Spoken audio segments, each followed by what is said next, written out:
എല്ലാവർക്കും നമസ്കാരം. ശ്രീമദ് ഭഗവത്ഗീത സുദർശനം ഭാഷാഭാഷ്യം എന്ന ഈ ഗീതാ പഠന ക്ലാസ്സുകളുടെ ആമുഖത്തിൻ്റെ രണ്ടാം ഭാഗത്തിലേക്ക് നിങ്ങളേവർക്കും സ്വാഗതം. ഹൈന്ദവാത്മീയതയിൽ യുക്തിക്കും ശാസ്ത്രബോധത്തിനുമുള്ള പങ്കിനെക്കുറിച്ചാണ് കഴിഞ്ഞ ക്ലാസ്സിൽ പ്രധാനമായും ഞാൻ പറയാൻ ശ്രമിച്ചത്. ഈ വീക്ഷണകോണിൽ നിന്നുകൊണ്ടാണ് എൻ്റെ ഗീതാഭാഷ്യം രചിച്ചിട്ടുള്ളതെന്നും പറഞ്ഞിരുന്നു. വിഷയങ്ങളെ പൊതുവെ വികാരപരമെന്നും വിചാരപരമെന്നും രണ്ടായി തരംതിരിക്കാം. വൈകാരിക വിഷയത്തിൽ ബുദ്ധിയുടെ പ്രയോഗം വളരെ കുറവായിരിക്കുമെന്നതിനാൽ അതിന് യുക്തിസഹമോ ശാസ്ത്രീയമോ ആയ അടിത്തറ ഉണ്ടാകണമെന്നില്ല. നമ്മുടെ ഈശ്വരപരമായ ഭക്തിവിശ്വാസങ്ങൾ ഇപ്പറഞ്ഞതിന് നല്ല ഒരു ഉദാഹരണമാണ്. പണ്ടേ പറഞ്ഞു കേട്ടിട്ടുള്ളതും നാം സ്വയം ഉൽപ്പാദിപ്പിക്കുന്നതുമായ വിശ്വാസങ്ങൾ വികാരപരവും അതിനാൽ തന്നെ പലപ്പോഴും യുക്തിരഹിതവുമായിരിക്കും. എന്നാൽ കാര്യകാരണ ബന്ധത്തോടെ ഒരു വിഷയത്തെ പഠിക്കാൻ ശ്രമിക്കുമ്പോൾ അതിന് യുക്തിഭദ്രമായ ഒരു അടിത്തറ ഉണ്ടായേ കഴിയൂ. എന്തെന്നാൽ ആ വിഷയത്തിൻ്റെ നിലനിൽപ്പ് തന്നെ ബുദ്ധിതലത്തിലൂന്നിയ യുക്തിയിലാണെന്നത് തന്നെ. വേദാന്തം അല്ലെങ്കിൽ ഉപനിഷത്തുക്കൾ ഈ ഗണത്തിൽപ്പെടുന്ന ആത്മവിഷയമാണ്. വേദാന്തസാര സർവസ്വമാണ് ഭഗവത്ഗീതയെന്ന് പറഞ്ഞു കഴിഞ്ഞ സ്ഥിതിക്ക് ഗീതയുടെ തലവും ഇതുതന്നെ ആകേണ്ടിയിരിക്കുന്നു. നിരീക്ഷണ പരീക്ഷണങ്ങളിലൂടെ തെളിയിക്കാൻ കഴിയുന്ന സത്യമെന്നാണ് ശാസ്ത്രം എന്നതുകൊണ്ട് ഇവിടെ ഉദ്ദേശിക്കുന്നത്. ഇങ്ങനെ ഒരു വിഷയത്തിന് ഒരു സിദ്ധാന്തപക്ഷം ഉണ്ടാകേണ്ടതുണ്ട്. നിരീക്ഷണ പരീക്ഷണങ്ങളിലൂടെ ഈ സിദ്ധാന്തം ശരിയെന്ന് തെളിയുന്നതോടെയാണ് ആ വിഷയം ശാസ്ത്രമായി അംഗീകരിക്കപ്പെടുന്നത്. ഭൗതിക ശാസ്ത്രത്തിലായാലും ആത്മീയ ശാസ്ത്രത്തിലായാലും ഇപ്പറഞ്ഞത് പ്രസക്തമാണ്. ഭഗവത്ഗീതാ വിഷയം ആധ്യാത്മിക ശാസ്ത്രമാണെങ്കിൽ അത് തെളിയിക്കാൻ കഴിയുന്ന ഒരു സിദ്ധാന്തപക്ഷം അതിനുണ്ടായേ കഴിയൂ. ഇതെന്തായിരിക്കാം? സ്വാർത്ഥപരമായി ചിന്തിക്കാൻ പ്രേരിപ്പിക്കുന്ന മനസ്സുള്ള, കുറ്റങ്ങളും കുറവുകളുമുള്ള അപൂർണരായ മനുഷ്യരെ വിവേകബുദ്ധിയുടെ പ്രയോഗത്തിലൂടെ നിസ്വാർത്ഥമായി ചിന്തിക്കാൻ പ്രേരിപ്പിച്ചുകൊണ്ട് കുറ്റങ്ങളും കുറവുകളും നികത്തി ആദർശപരമായ മനുഷ്യതലത്തിലേക്ക് അല്ലെങ്കിൽ പൂർണ്ണരായ മനുഷ്യരെന്ന നിലയിലേക്ക് ഉയർത്തുന്നതാണ് ഹൈന്ദവാത്മീയത ലക്ഷ്യം വെക്കുന്നത്. അപ്പോൾ ഗീതയുടെ സിദ്ധാന്തപക്ഷവും ഇതുതന്നെയാകണം. പൂർണ്ണരായ മനുഷ്യർ അല്ലെങ്കിൽ താനെന്നും തൻ്റേതെന്നുമുള്ള അഹന്ത വെടിഞ്ഞ മനുഷ്യർ ഈശ്വര തുല്യരാണ്. അതാണ് തത്വമസി എന്ന ഉപനിഷത്ത് മഹാവാക്യത്തിൻ്റെ പൊരുൾ തന്നെ. അതായത് മനുഷ്യനെ മാധവനിലേക്ക് ഉയർത്തുക എന്നതാണ് ഹൈന്ദവാത്മീയതയുടെയും ഗീതയുടെയും സിദ്ധാന്തപക്ഷം. യോഗശാസ്ത്രമാണ് ഗീതയെന്ന ഗീതയിലെ എല്ലാ അധ്യായങ്ങളുടെയും അവസാനം പറഞ്ഞു വെച്ചിട്ടുള്ള സ്ഥിതിക്ക് ശാസ്ത്രീയമായ ഒരടിത്തറയിലെ ഭഗവത്ഗീതയ്ക്ക് നിലനിൽക്കാൻ കഴിയൂ. ഗീതയിലെ ശ്ലോകങ്ങൾ എല്ലാം തന്നെ ഈ മഹനീയ ഉദ്ദേശ്യ ലക്ഷ്യത്തിലേക്ക് ഊന്നി നിന്നാൽ മാത്രമേ ഹൈന്ദവാത്മീയതയുടെ ശാസ്ത്രഗ്രന്ഥമെന്ന പേരിന് ഗീത അർഹമാകൂ. അതാണോ ഗീത യഥാർത്ഥത്തിൽ? അതോ അതല്ലയോ? നമുക്ക് അന്വേഷിക്കേണ്ട വിഷയമാണ് ഇത്. ഏത് വിഷയവും ശരിയായി പഠിക്കുന്നവർക്ക് അതേക്കുറിച്ച് പല സംശയങ്ങളും ചോദ്യങ്ങളും മനസ്സിലുണ്ടാകും. ഇതിനുള്ള ഉത്തരങ്ങൾ കണ്ടെത്തുന്നതാണ് പഠനം എന്നതുകൊണ്ട് ഉദ്ദേശിക്കുന്നത് തന്നെ. ഗീത പഠിച്ചു തുടങ്ങുമ്പോൾ ഇങ്ങനെ പല സംശയങ്ങളും ചോദ്യങ്ങളും എൻ്റെ മനസ്സിലും ഉദിച്ചിരുന്നു. അതിലൊന്നാണ് മുകളിൽ സൂചിപ്പിച്ചത്. ഭഗവത്ഗീതയ്ക്ക് ശാസ്ത്രീയമായ ഒരടിത്തറയുണ്ടോ? അതോ ഗീതാ വിമർശകർ കുറ്റപ്പെടുത്തുന്നത് പോലെ സമൂഹത്തിലെ ഉന്നത ശ്രേണിയിൽപ്പെട്ട കുറേ പേരുടെ സ്വാർത്ഥ താൽപര്യ സംരക്ഷണത്തിനായി ചമയ്ക്കപ്പെട്ട ഉച്ചനീചത്വപരമായ ചിന്തകരുടെ അശാസ്ത്രീയമായ സമാഹാരം മാത്രമാണോ ഗീത? സംസ്കാരപരമായി ഗീതയോട് എന്തെങ്കിലും പക്ഷപാതപരമായ ആഭിമുഖ്യം കാട്ടേണ്ട ബാധ്യതയില്ലാത്ത നിരവധി പാശ്ചാത്യ ആത്മവിഷയ പണ്ഡിതന്മാരും വിവേകാനന്ദ സ്വാമിയും മഹാത്മാഗാന്ധിയും അടക്കമുള്ള പ്രഗത്ഭമതികളായ ഭാരതീയ പണ്ഡിതന്മാരും മാനവരാശിക്ക് അങ്ങേയറ്റം പ്രയോജനകരമായ ഗ്രന്ഥമാണ് ഗീതയെന്ന് വിലയിരുത്തുമ്പോൾ ജാതിബ്രാഹ്മണ്യത്തെ നിലനിർത്താനായി രചിക്കപ്പെട്ട അശാസ്ത്രീയ ഗ്രന്ഥമാണ് ഗീതയെന്നാണ് നമ്മുടെ സമൂഹത്തിലെ പലരും അഭിപ്രായപ്പെട്ടിട്ടുള്ളത്. ഒരഭിപ്രായത്തെയും തള്ളിക്കളയേണ്ടതില്ല. അതിലെ സത്യത്തെ അന്വേഷിക്കുക മാത്രമാണ് എന്നെപ്പോലെ ഒരു ശാസ്ത്ര ഗവേഷകന്റെ ധർമ്മം. ഞാൻ നിർവഹിച്ചിട്ടുള്ളതും അതാണ്. ഇനി മറ്റൊരു വിഷയം എടുക്കാം. ലോകാസമസ്ത സുഖിനോ ഭവന്തു, അതായത് ലോകത്തിന് മുഴുവൻ സുഖം ഭവിക്കട്ടെ.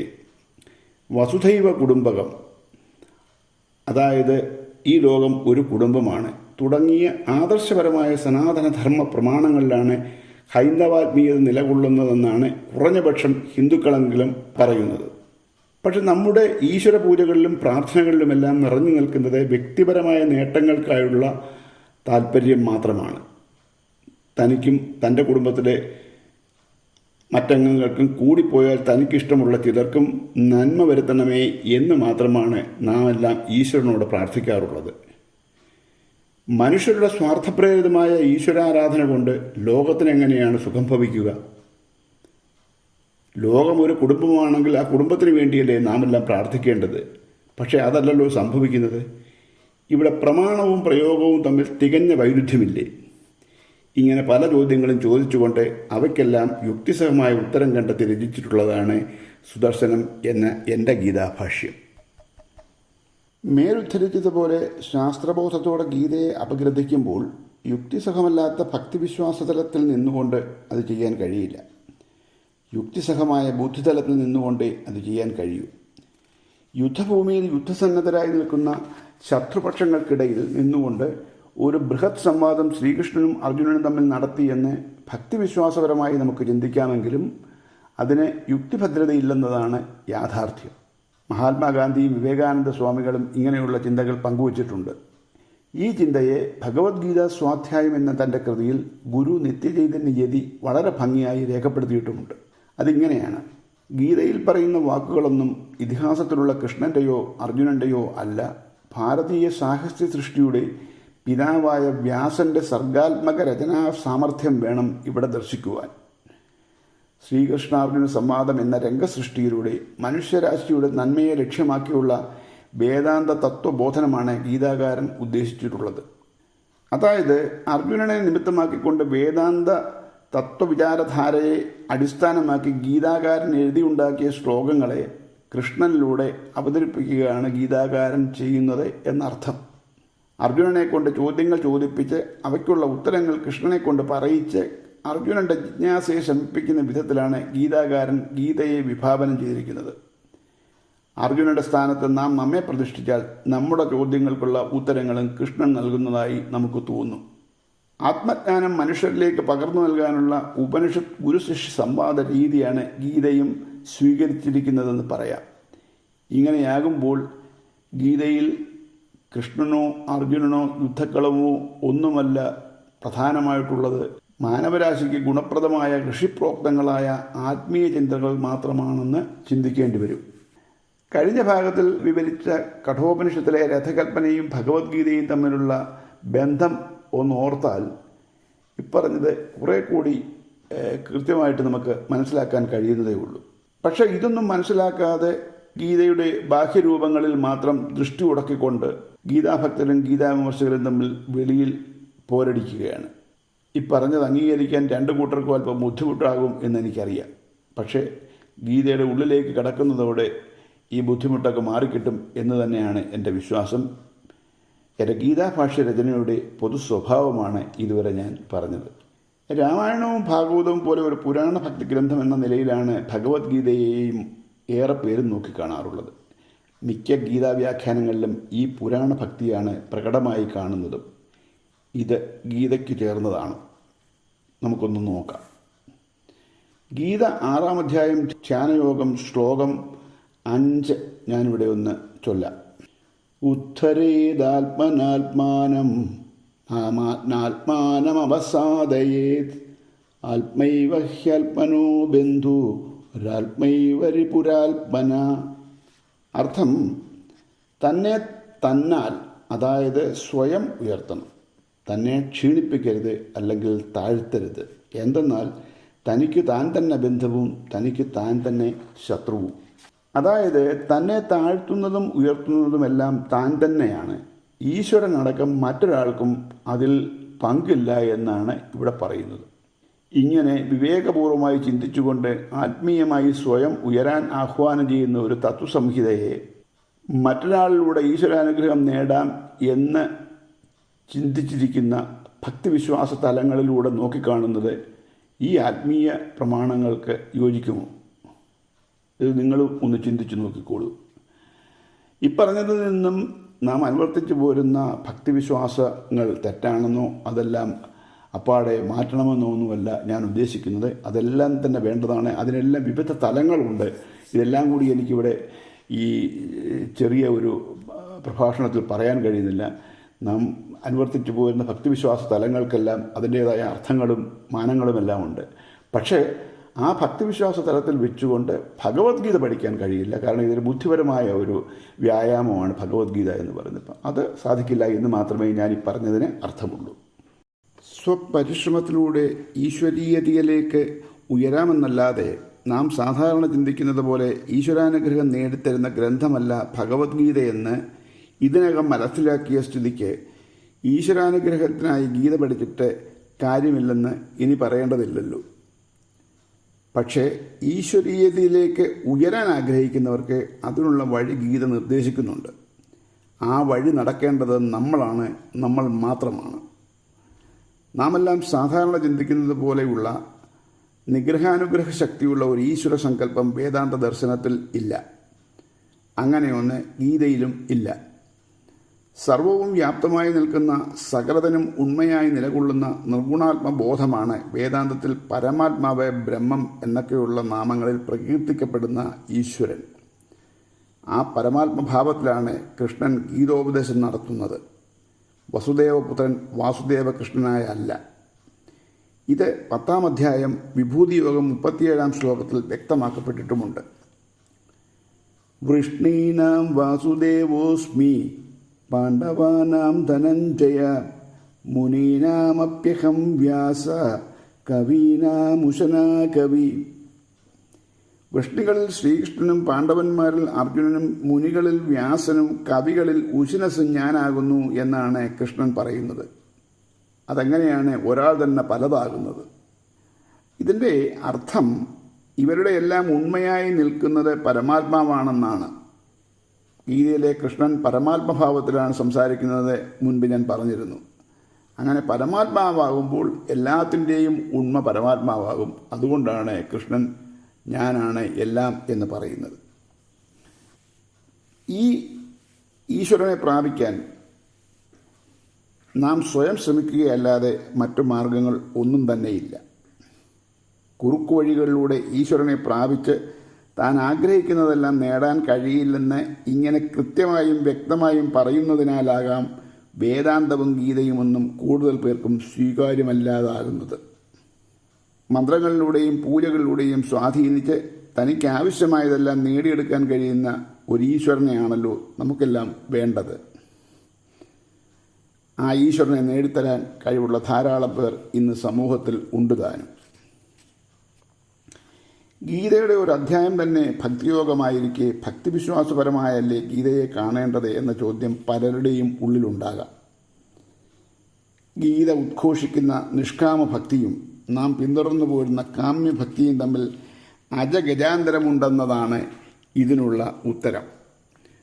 ത്യാഗമാണ്, സമ്പൂർണ്ണ സമർപ്പണമാണ് ഗീതയുടെ വഴിയെങ്കിൽ ഇതിന് നേർവിപരീതമായ യോഗക്ഷേമത്തിലാണ് നമുക്ക് താൽപ്പര്യം. യോഗമെന്നാൽ കിട്ടാത്തത് കിട്ടാനായുള്ള ശ്രമം, ക്ഷേമമെന്നാൽ കിട്ടിയത് നഷ്ടപ്പെട്ടു പോകാതിരിക്കാനായുള്ള ശ്രമം. സ്വാർത്ഥപരമായ ഈ ശ്രമങ്ങൾ മനുഷ്യരെ ഈശ്വരനിൽ നിന്നും അകറ്റാനേ സഹായിക്കൂ എന്ന് ഗീത അസന്ദിഗ്ധമായി പ്രഖ്യാപിച്ചിട്ടുമുണ്ട്. സാമൂഹികമായ അസമത്വങ്ങളെയും ഉച്ചനീചത്വങ്ങളെയും പ്രോത്സാഹിപ്പിക്കുകയും നിലനിർത്താൻ സഹായിക്കുകയും ചെയ്യുന്ന ഹിന്ദുമത ഗ്രന്ഥമാണ് ഗീതയെന്നാണ് ഗീതാ വിമർശകരുടെ പക്ഷമെങ്കിലും ആദർശപരമായ ആത്മീയ ചിന്തകൾക്ക് കോട്ടം വരുത്തുന്ന തരത്തിലുള്ള ചിന്തകളെ ഗീത ശക്തമായി എതിർത്തിരുന്നുവെന്ന് കാണിക്കുന്ന പല ശ്ലോകങ്ങളും ഗീതയിൽ കാണാം. ഉദാഹരണത്തിന് അധ്യായം 2 സാഖ്യയോഗം 42, 43, 44 ശ്ലോകങ്ങൾ ഇതുപോലെയുള്ള ഗീതയുടെ നിശിതമായ വിമർശനങ്ങൾ ഉൾക്കൊള്ളുന്നതാണ്. അതുപോലെ ഉച്ചനീചത്വങ്ങളോടും ഗീതയ്ക്ക് താല്പര്യമില്ലെന്ന് കാണിക്കുന്ന ചില ശ്ലോകങ്ങളും ഗീതയിൽ കാണാവുന്നതാണ്. ഉദാഹരണത്തിന് അധ്യായം 5 കർമ്മസന്യാസ യോഗത്തിലെ ശ്ലോകം 18 ഒന്ന് ശ്രദ്ധിക്കാം. വിദ്യാവിനയ സമ്പന്നേ ബ്രാഹ്മണേ ഗവിഹസ്തിനി ശുനിച്ചൈവ ശ്വപാകേ ച പണ്ഡിതാ സമദർശിന. വിദ്യാവിനയ സമ്പന്നനായ ബ്രാഹ്മണനിലും പശുവിലും ആനയിലും നായയിലും നായയെ തിന്നുന്നവനിലും ആത്മജ്ഞാനികൾ സമദൃഷ്ടികളാകുന്നു എന്നാണ് ശ്ലോകാർത്ഥം. അതായത് ആത്മജ്ഞാനമുള്ളവർക്ക് വേർതിരിവുകളില്ല. അവർക്ക് ഈ കാണുന്നതെല്ലാം തന്നെ, അത് ആനയായാലും പശുവായാലും ബ്രാഹ്മണനായാലും നായയായാലും നായയെ തിന്നുന്നവനായാലും എല്ലാത്തിലും അവർ ദർശിക്കുന്നത് ഈശ്വരനാണ്. ഇതെല്ലാം തന്നെ ഈശ്വരൻ്റെ വിവിധ നാമരൂപങ്ങൾ മാത്രമായാണ് ആത്മജ്ഞാനികൾ കരുതുന്നത്. അതുകൊണ്ട് നമ്മുടെ ഈ ഉച്ചനീചത്വ വ്യത്യാസങ്ങളെല്ലാം ഉണ്ടാകുന്നത് ആത്മജ്ഞാനമില്ലായ്മയിൽ നിന്നാണ് എന്നാണ് ഈ ഗ്രന്ഥം പറഞ്ഞു വെക്കുന്നതെന്ന് നമുക്ക് മനസ്സിലാക്കാം. ഗീതയിലല്ലെങ്കിലും വൈദിക മതചിന്തകളിൽ അസമത്വങ്ങളും ഉച്ചനീചത്വങ്ങളും കൊടികുത്തി വാണിരുന്നു എന്നത് രേഖപ്പെടുത്തപ്പെട്ടിട്ടുള്ള ചരിത്ര സത്യം തന്നെയാണ്.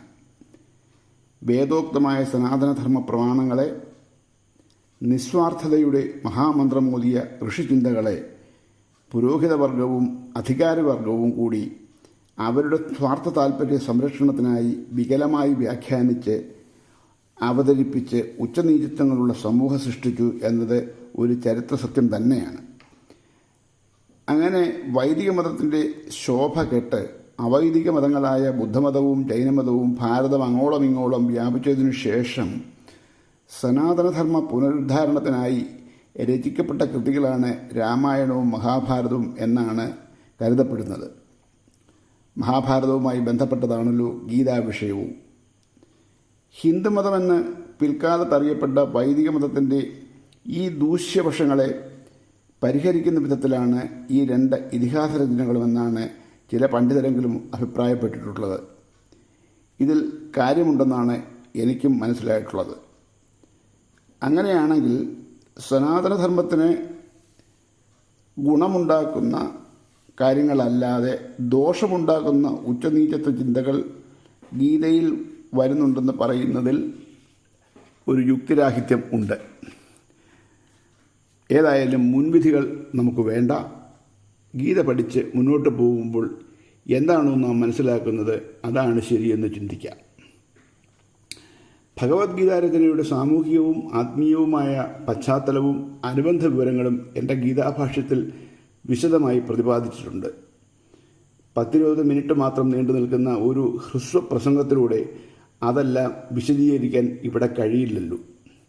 അതിനാൽ കഴിഞ്ഞ ക്ലാസ്സിൽ ഞാൻ പറഞ്ഞതുപോലെ ഈ പുസ്തകത്തിൻ്റെ ഒരു കോപ്പി നിങ്ങളുടെ കയ്യിലുണ്ടാകുന്നത് എന്തുകൊണ്ടും നല്ലതാണ്.